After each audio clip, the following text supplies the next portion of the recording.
The political standoff in Venezuela is escalating. A deadline to let U.S. aid into the country, imposed by self-proclaimed interim leader Juan Guaido, expires today. Deliveries have been amassing at the border with Colombia, but the trucks are being blocked by Venezuela's elected president, Nicolas Maduro, who fears they may be containing hidden weapons. The Venezuelan foreign minister, meantime, says external forces are trying to push his country to violence. In brief, the country is at peace and is calm. But there are those directly from the United States who want to force situations such as the one at the Venezuelan border with Colombia and generate violence in Venezuela, violating Venezuelan sovereignty. All right, let's learn a bit more about this. RT's Nikki Erin now joining us here on this Saturday in the studio. Good to see you. Very strong words just there from the Venezuelan foreign minister. It certainly seems the border standoff, well, over this aid is getting worse. Absolutely. The Venezuela-Colombia border has really become a flashpoint in this ongoing power struggle between Nicolas Maduro and Guaido. Hundreds of tons of humanitarian aid is now sitting outside of the Venezuelan border, leading to increasing pressure and increasing condemnation on Nicolas Maduro, with the world looking at it saying, well, why isn't he letting this aid into his country if his people are starving, which is what they've been led to believe. Well, the US and dozens of other nations who have sided with opposition leader Juan Guaido are leading us to believe that. Excuse me. So it's easy to paint a picture of Nicolas Maduro as this evil despot who's letting his people starve. But on the flip side, we've got Nicolas Maduro saying, well, there isn't a crisis in Venezuela. And he's called this whole thing a US orchestrated show. Now, today, as you said, is the deadline that Guaido has set to let this aid into the country, although it's not 100% clear what will happen if Maduro does not let the aid in. Guaido has vowed to get his supporters to rally them up to, en masse, go and get this aid physically. However, there is still another option on the table, and that's the option of a military intervention. Earlier, we've heard President Trump of the US not taking the military intervention possibility off the table, and Guaido himself has also said the same, although a little more hesitantly than Trump, I should say. We will do everything possible. Once again, this is obviously a very, very controversial subject, but making use of our sovereignty and within our jurisdiction, we will do what's necessary.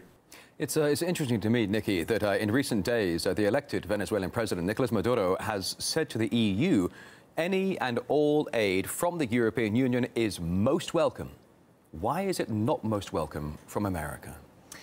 Well, the concerns are that these aid trucks may contain hidden weapons. It sounds a little bit paranoid, a little bit preposterous, but it wouldn't be the first time such a thing has happened on the part of the US. The US is insisting its aid mission is peaceful, calling the claims of Maduro preposterous.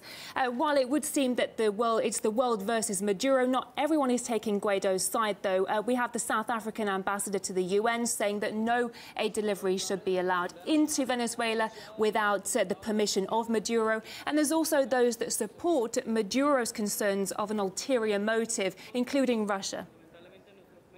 The delivery of the weapons to Venezuela is planned for the beginning of March this year, in several stages via the neighboring country, using the cargo planes of international companies.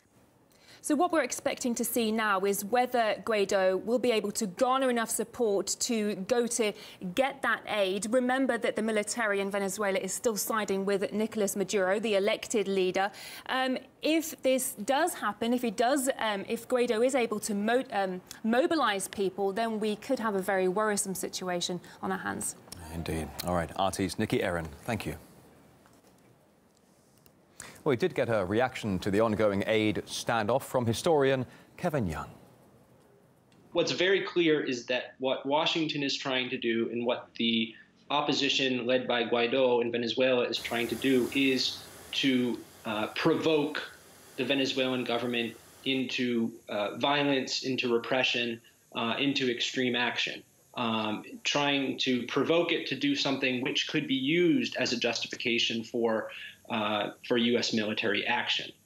The sanctions against the economy illegal under international law, of course, have cost Venezuela $6 billion.